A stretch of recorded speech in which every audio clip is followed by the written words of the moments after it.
Bonjour à tous, on se retrouve dans une vidéo pour expliquer à tout le monde comment est-ce qu'on a fait pour réaliser notre projet qui était de faire un robot suiveur de ligne. Donc dans notre groupe, il y a moi-même, Victor Vanier et Yannick Yapo. Nous aurons besoin de trois plaques d'aluminium superposées qu'on pourrait aussi identifier à des étages et qui constitueront à eux trois la structure du robot. La première plaque serait constituée de deux servomoteurs, avec deux roues reliées à l'Arduino afin de les faire fonctionner. Le deuxième étage, lui, serait constitué de six piles dans un boîtier, limé par nos soins afin de le faire rentrer parfaitement évidemment.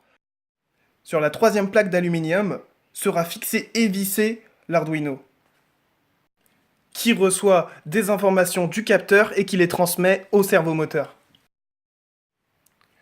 En parlant du capteur, nous allons vous décrire brièvement comment nous avons réussi à le relier à l'Arduino. Il utilise une méthode très particulière appelée le Wrapping. qui consiste à enrouler le fil autour d'une pin à l'aide d'un outil appelé le Wrapper.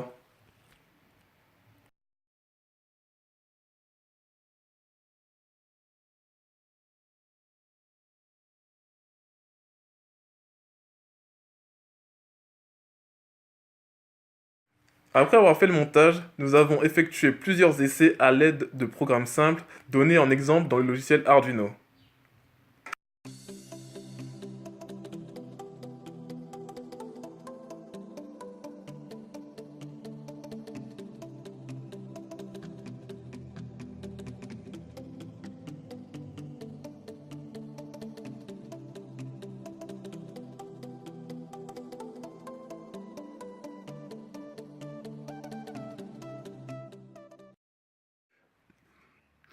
Les premiers essais s'étant bien déroulés, nous en avons conclu que le montage était un succès. Il ne reste plus qu'à coder maintenant.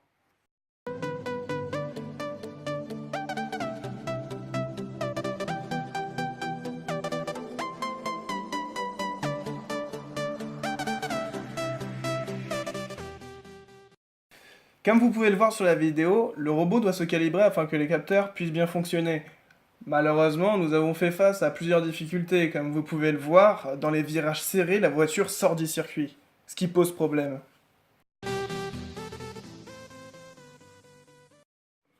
Après quelques réglages au niveau du code et surtout au niveau du capteur, nous avons fait en sorte que la voiture tourne même dans les virages les plus serrés.